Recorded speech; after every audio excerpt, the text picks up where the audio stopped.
김정현의 스포츠.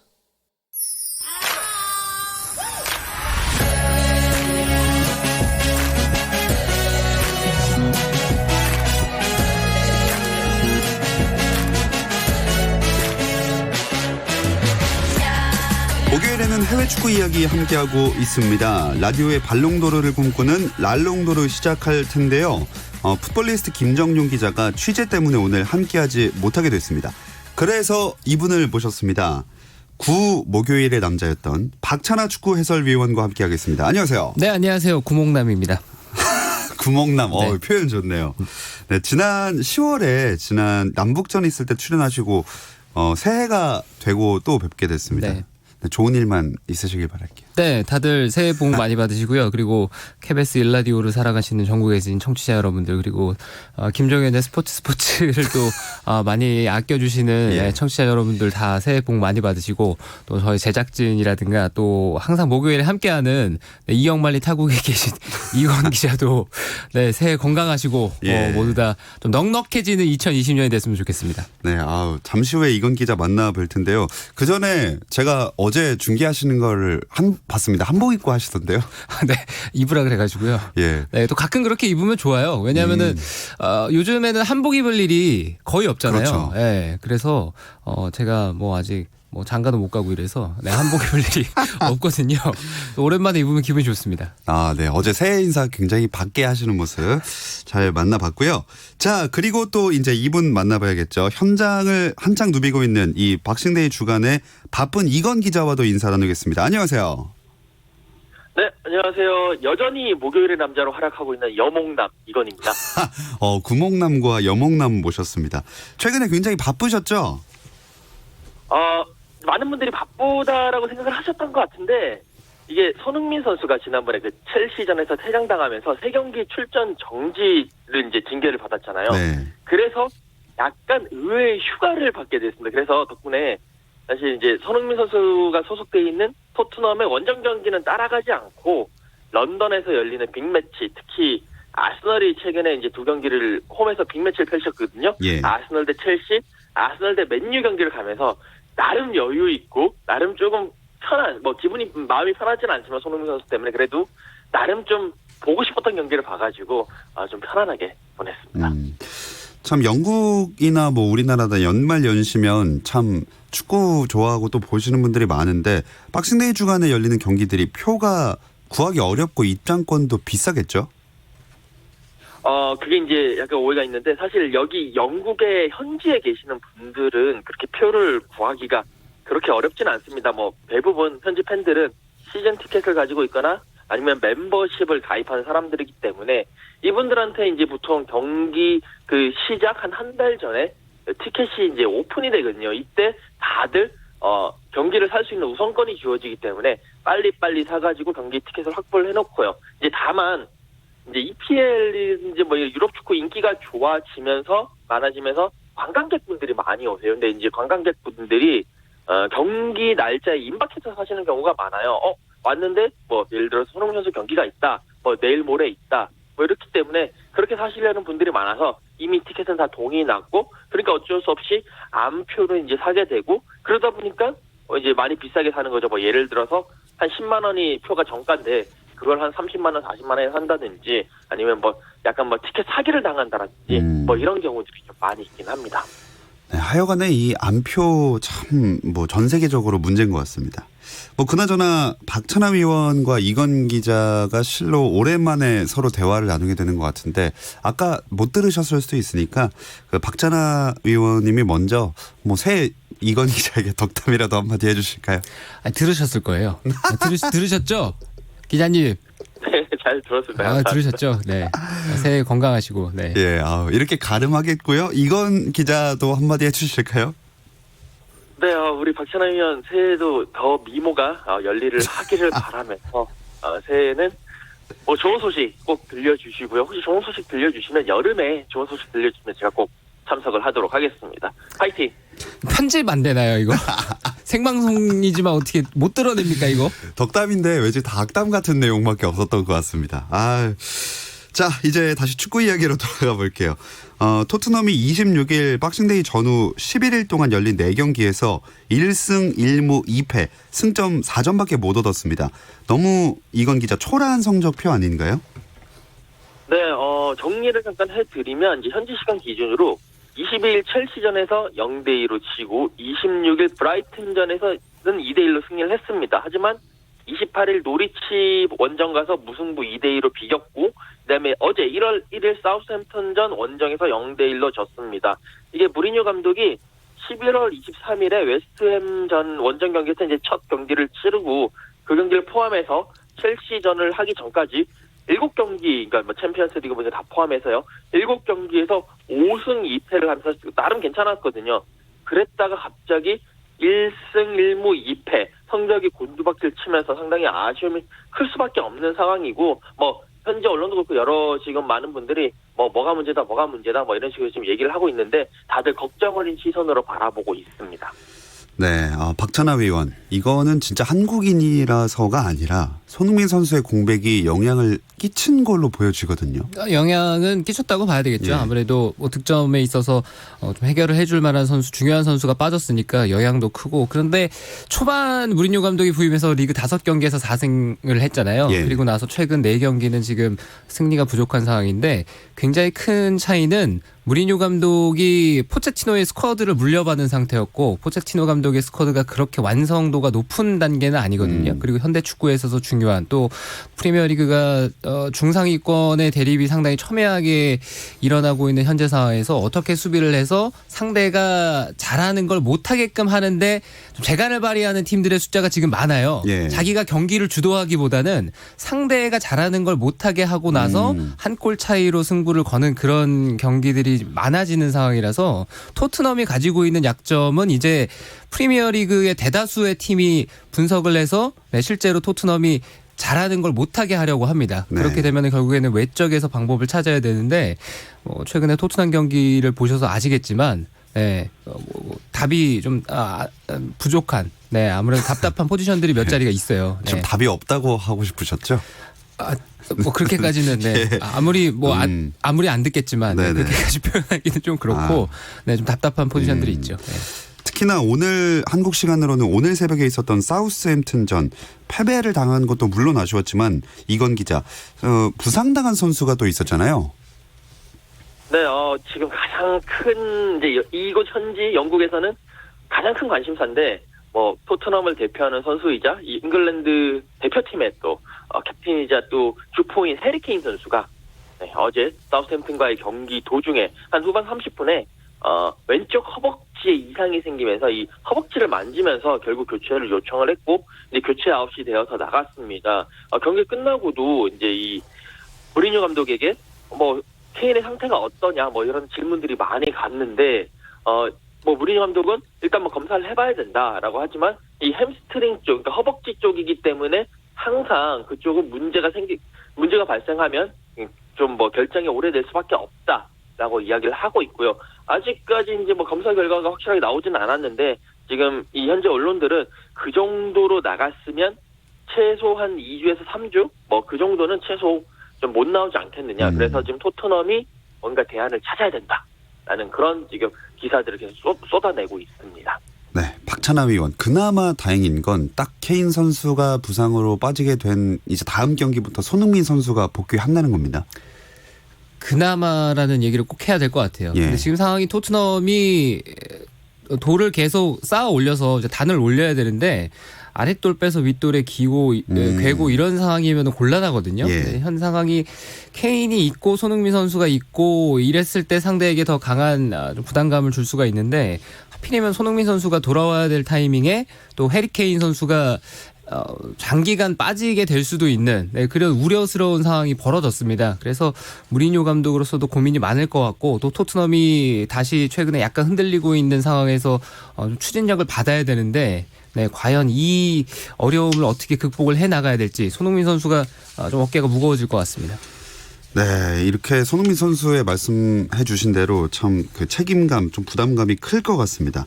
토트넘이 박싱데이 주간에 순위를 끌어올리지는 못했고 또 케인은 부상이고 이래저래 이번 시즌 쭉 가면서 힘들어 보이는 게 많은 분들이 동의하실 것 같아요. 박찬하 위원. 그렇습니다. 토트넘이 아무래도 리그에서 부진이 시작이 된 것은 지난 시즌 후반기부터였죠. 그래서 지난 시즌 후반기부터 시작된 부진이 쉽게 극복이 안 되고 있는데 무리뉴 감독이 와서 초반 5경기는 그래도 괜찮은 모습을 보여줬습니다. 그런데 역시 이제 불안정한 전력 속에서 팀이 감독 바꾸고 분위기 바꾸면서 으쌰으쌰해서 가는 건 한계가 있는 것 같아요. 네, 아무래도 토트넘의 목표 자체가 4위 이내의 진입이거든요. 예. 네, 그래서 이번 시즌은 또 4위를 노리는 팀들이 이제 많은 형국이라서 과연 4위로 마감을 할 수 있을지 또 챔피언스리그가 이제 2월 달부터 시작이 될 건데 챔피언스리그에서도 토트넘이 계속 순항할 수 있을지 아무래도 지금은 뭐 긍정의 어떤 잘할 것이다 예. 이렇게 바라보는 시선보다는 아무래도 약간 불안하게 바라보시는 분들이 더 많은 것 같습니다. 자, 토트넘의 상황은 그렇고요. 이건 기자가 그럼 1위를 독주하고 있는 리버풀과 또 뭐 상위 6개 팀 여러 가지 팀들의 그 성공적인 박싱데이 주간이었는지 아닌지 정리를 살짝 해주실까요? 자, 그 박싱데이 주간 자체는 이제 열 하루 동안 이제 4경기를 본다고 했을 때 우선 리버풀은 그냥 완벽 그 자체의 모습을 지금 보여주고 있거든요. 그러니까 그 4경기 특히 이제 리버풀은 카타르에서 클럽 월드컵에 갔다 왔음에도 불구하고 분명히 그 박싱데이 주간에는 분명히 한번 꼬꾸라 질 것이다라고 많은 사람들이 예상을 했는데 리버풀 전혀 개의치 않고 그냥 쭉쭉쭉 밀고 나갔습니다. 그 복싱데이 주간에 4경기를 그냥 내리 다 이기면서 4연승을 계속 달리고 있고요. 물론 이제 리버풀이 아직까지 다른 팀들에 비해서 2경기는 덜하긴 했습니다만 또 오늘 셰필드랑 경기를 하긴 했습니다만 그래도 이제 할 예정입니다만 그래도 계속 좋은 모습을 보이고 있으면서 승점 55점. 그러니까 지금 2위 레스터랑은 2경기를 덜한 상태에서 이미 승점 10점 차가 났거든요. 그래서 이제 독주를 정말 달리고 있다고 보고 나머지 팀들은 계속 복싱데이 기간 중에 계속 얽히고 설키고 뭐 이겼다가 졌다가 지금 계속 막 그러고 있습니다. 그러면서 리버풀과의 승점 차가 계속 벌어지는 그런 이제 사태가 발생을 하게 됐는데 그래도 그나마 그 중에서는 지금 3위에 올라 있는 맨체스터 시티가 3승 1패를 하면서 그래도 3위 자리 그리고 레스터 시티에게 이제 승점 1점 차로 다가서면서 뭔가 조금 리버풀을 따라잡을 만한 발판을 마련하기 위해서 상당히 애를 쓰고 있는 모습이고요. 이제 뭐 그 외에 레스터도 2승 2패를 거뒀거든요. 2승 2패를 거두면서 2위 자리에 붙어 있는 2위 자리를 계속 유지하고 있는 그런 이제 약간의 저력이랄까 뚝심이랄까 그런 걸 좀 보여주고 있습니다. 뭐 나머지 팀들은 그냥 계속 이기고 지고 비기고를 반복하면서 그냥 순위가 정체돼 있는 그런 모습입니다.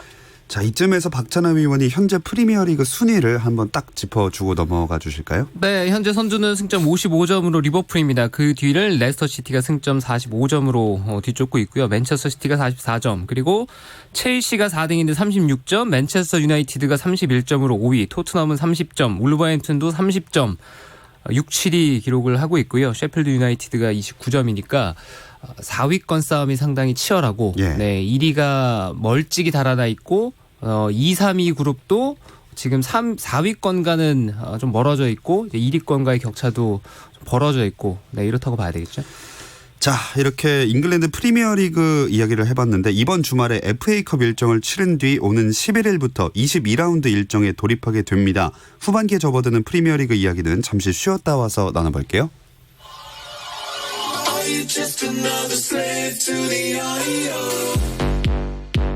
국내 유일 스포츠 매거진 라디오 김종현의 스포츠.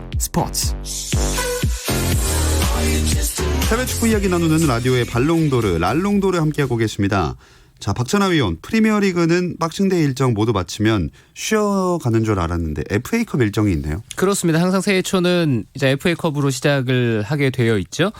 그래서 FA컵이 이번 주말에 일제히 펼쳐지게 됩니다. 자, 이건 기자, 영국 현지에서는 어떤 그 관전 포인트로 이번 시즌 FA컵 중점을 두고 있나요?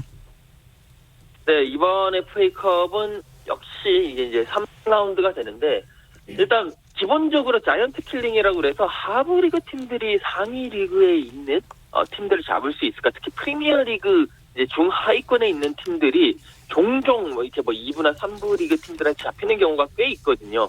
그래서 이제 이번 3라운드에서도 그 부분을 많이 이제 좀 관심 있게 지켜보고 있습니다. 뭐 예를 들어서 아스톤 빌라가 이제 풀럼 원정을 가는데 풀럼도 어쨌든 일부에 있다가 떨어졌기 때문에 만만치는 않거든요. 특히나 자기네들 홈에서 경기를 하기 때문에 만만치 않고 그다음에 1월 6일 월요일에 이제 현지 시간으로 이제 열리는 아스널 대 리즈 유나이티드의 경기가 있는데 이 리즈 유나이티드도 종종 이렇게 이제 일부 리그에 있는 팀들을 많이 잡고 FA컵에서는 강한 모습을 보여주고 있습니다. 그렇기 때문에 아스널 원정을 가서 한번 잡을 수 있느냐 없느냐 그것도 좀 관심의 초점입니다. 그리고 이번 라운드 가장 최대의 빅경기는 역시 리버풀과 에버튼이 맞붙는 머지사이드 더비가 FA컵 3라운드부터 펼쳐졌습니다. 특히 에버튼은 최근에 안첼로티 감독으로 바꿨잖아요. 그렇기 때문에 안첼로티 감독이 위르겐 클럽 감독을 더 잡아낼 수 있을 것이냐. 이 부분에도 상당히 관심이 집중이 되고 있습니다. 자, FA컵 일정이 이렇게 끝나면 다시 프리미어리그 일정으로 돌아오게 됩니다. 본격적인 후반기가 시작된다고 봐도 되겠죠? 네, 드디어 이제 이때까지 그러니까 팀당 21경기, 리버풀 제외하고는 21경기를 펼쳤습니다. 이제 남아있는 경기들이 이제 팀당 17경기밖에 안 되는데, 아까 전에 박찬호 의원이 얘기해준 대로, 지금 그러니까 리버풀을 제외하고는, 많은 팀들이 승점차가 그렇게 크지가 않습니다. 한 경기 이기면 막 위로 많이 점프하고 한 경기 지면 많이 내려가고 그렇기 때문에 각 경기마다 이제는 정말 살얼음판 승부고 이제는 모든 것을 내걸어야 되는 승부고요. 특히나 4위권 다툼이 정말 치열하기 때문에 이 4위권 다툼을 펼치는 팀들 간의 맞대결에서 앞으로의 그 순위 전망에 큰 영향을 미칠 수 있는 그런 결과들이 나올 수 있거든요. 예. 그래서 모든 팀들이 이제는 많이 이제 선수들도 많이 돌리고서 선수들도 많이 영입도 해야 되고 그런 식의 지금 이제 시간을 가질 예정입니다. 경기 결과도 당연히 중요하지만 또 새해가 됐으니까 겨울 이적 시장 여기도 많이 관심이 모아질 것 같아요. 그렇습니다. 겨울 이적 시장이 이제 열렸는데요. 이미 굵직한 사인들이 몇 개가 일어났죠. 그리고 나서 앞으로도 계속 어떤 팀들이 선수를 영입을 할지 또 나가겠다는 선수들이 많았기 때문에 나가겠다는 선수들이 어느 행선지를 선택을 할지가 계속 관심이 가고 있습니다. 프리미어리그에는 이미 리버풀의 미나미노라든가 또 이 살츠부르크의 3인방 중에 하나였죠. 네, 에링 홀란드 선수가 도르트문트 유니폼을 입으면서 이런 우리에게도 관심이 가는 계약들이 몇 건 벌써 일어났습니다. 황희찬 선수 그 3인방의 마지막 퍼즐. 황희찬 선수는 어디로 갈까요? 황희찬 선수는 지금 구단의 얘기대로라면은 주요 선수들을 다 내보냈기 때문에 황희찬 선수까지는 내보낼 수 없다라고 얘기를 했는데요. 네. 황희찬 선수가 계속 울버햄튼과 강하게 연결이 되고 있었죠. 그래서 황희찬 선수도 내심 많은 팬들이 잘츠부르크에서 뛰기에는 황희찬 선수가 더 큰 무대로 나가서 뛰는 거 보고 싶다 이렇게 말하시는 팬들이 많은 것 같은데 구단의 속내는 모르겠어요. 잘츠부르크도 기본적으로는 셀링 클럽이라서 거액의 이적료가 왔을 때는 황희찬 선수를 잡아둘 만한 명분이라든가 또 자신들도 실리를 추구해야 되는 쪽이거든요. 네. 그래서 이적 시장을 조금 더 구단에서는 안 보내겠다라고 얘기를 하긴 했지만 조금 더 지켜볼 필요는 있는 것 같습니다. 네, 이제 1월 극초기 때문에 이건 기자가 생각했을 땐 황희찬 선수의 이적 어느 정도 가능성으로 보시나요? 짤츠부르크가 황희찬 선수 이적이라는 문의 문구를 잡고 살짝 열었다 닫았다 지금 그러고 있는 형국으로 보이거든요.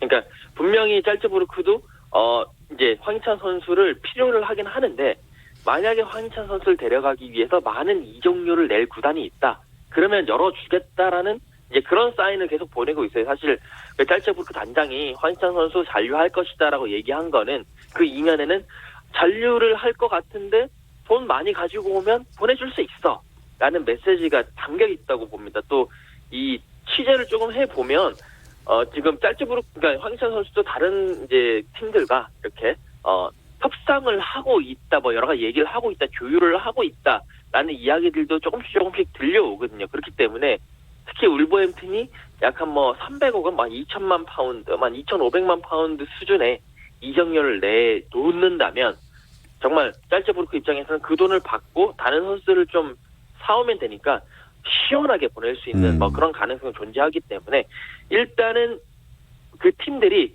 얼마만큼의 이적료를 제시하느냐 이것이 가장 큰 관건, 가장 큰 변수가 아닐까 싶습니다. 네, 많은 팬들의 바람이 이루어질지 한번 지켜봐야겠습니다. 그리고 기성용 선수도 새로운 팀 찾게 되겠죠? 네, 기성용 선수 지금 이미 뉴캐슬에서는 나와 있는 거의 이제 훈련도 거의 안 하고 나와 있는 상태인데 새로운 팀을 지금 찾고 있습니다. 다만 이제 여러 팀들이 많이 얘기가 나오고 있는데 가장 이제 잘 연결되고 있는 가장 얘기가 많은 팀은 이제 기성용 선수의 친정팀이었던 스코틀랜드의 셀틱이고요. 지금 셀틱의 감독이 닐 레넌 감독이라고 이제 기성 선수와도 많이 오래 했고 너무 좋아하는 선수이기 때문에 좋아하는 감독이기 때문에 기성용 선수를 영입하기 위해서 많은 얘기를 하고 있고 기성용 선수 측에서도 셀틱 정도면 다시 가서 적응도 오래 안 걸리고 하기 때문에 좀 긍정적으로 지금 얘기를 하고 있는 것으로 알고 있거든요. 아마 어쨌든 1월 중에는 기성용 선수가 새 유니폼을 입고 이렇게 펄펄 다시 날아오르는 모습을 볼 수 있을 것 같습니다. 네, 우리나라 선수들 상황은 그렇고요. 이번 겨울 이적 시장에서 앞으로 나오게 될 또 대형 이적이 있을까요, 박찬하 위원?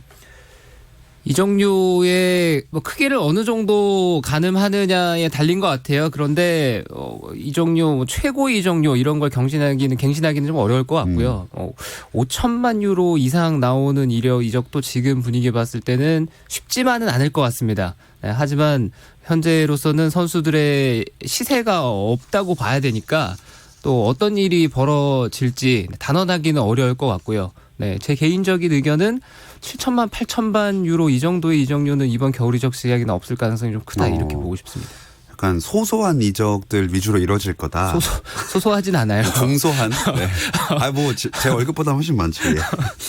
자, 이건 기자, 그 프리미어리그에서 사실 요새 VAR 논란이 꽤 이슈가 많이 되고 있잖아요. 이거에 대해서는 어떻게 보시나요?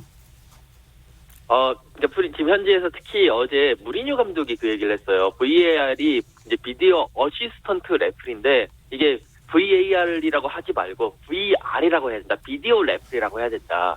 그러니까 경기장 위에 있는 레프리들, 그러니까 주심과 부심들은 그냥 들러리다. 모든 판정은 VAR이기 때문에 그들이 진정한 심판이다라고 약간 좀 뼈 있는 얘기를 했고요. 그만큼 VAR로 인해서 골이 취소된다라든지 페널티킥이 만들어진다라든지 그런 상황이 너무 많은데 이게 특히나 옵사이드 이 판정에 있어가지고 1cm, 2cm, 3cm 요 사이로 판정이 나는 경우가 상당히 많아요. 근데 이제 여기에 대해서 VAR이 과연 지금 여러 가지 이제 그 사진으로 찍고 그런 건데 그 프레임 수 때문에 그 놓치는 0. 몇 초간에 10cm가 더 이동할 수 있는데 그것까지 잡아낼 수 있느냐. 그러니까 13cm 이하로 가는 거는 너무 가혹하다라는 지금 분위기가 많이 있습니다. 팬들도 이게 VAR 때문에 경기가 중간에 끊어지는 것들이 많기 때문에 이거는 조금 너무 가혹하고 이거 풋볼이 아니다라고 얘기를 많이 하고 있습니다. 그래서 지금 많은 사람들이 볼멘소리를 하고 있고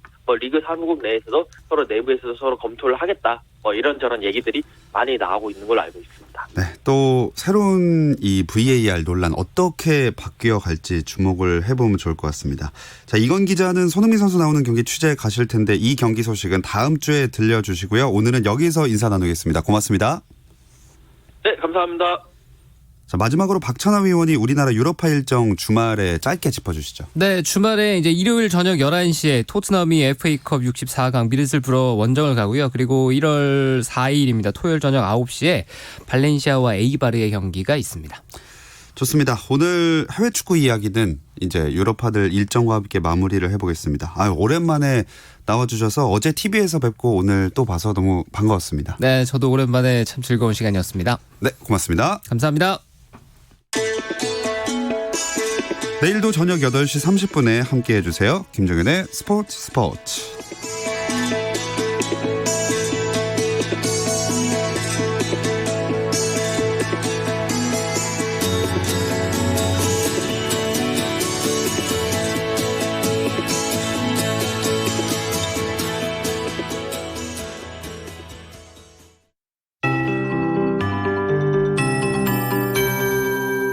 KBS 58분 날씨. 현재 제주도를 제외한 전국의 초미세먼지 농도 나쁨 단계입니다. 내일 오전 6시부터 오후 9시까지 수도권 미세먼지 예비 저감 조치가 발령 시행되겠습니다. 내일도 국내 발생 미세먼지가 축적되고 구구에 먼지가 유입돼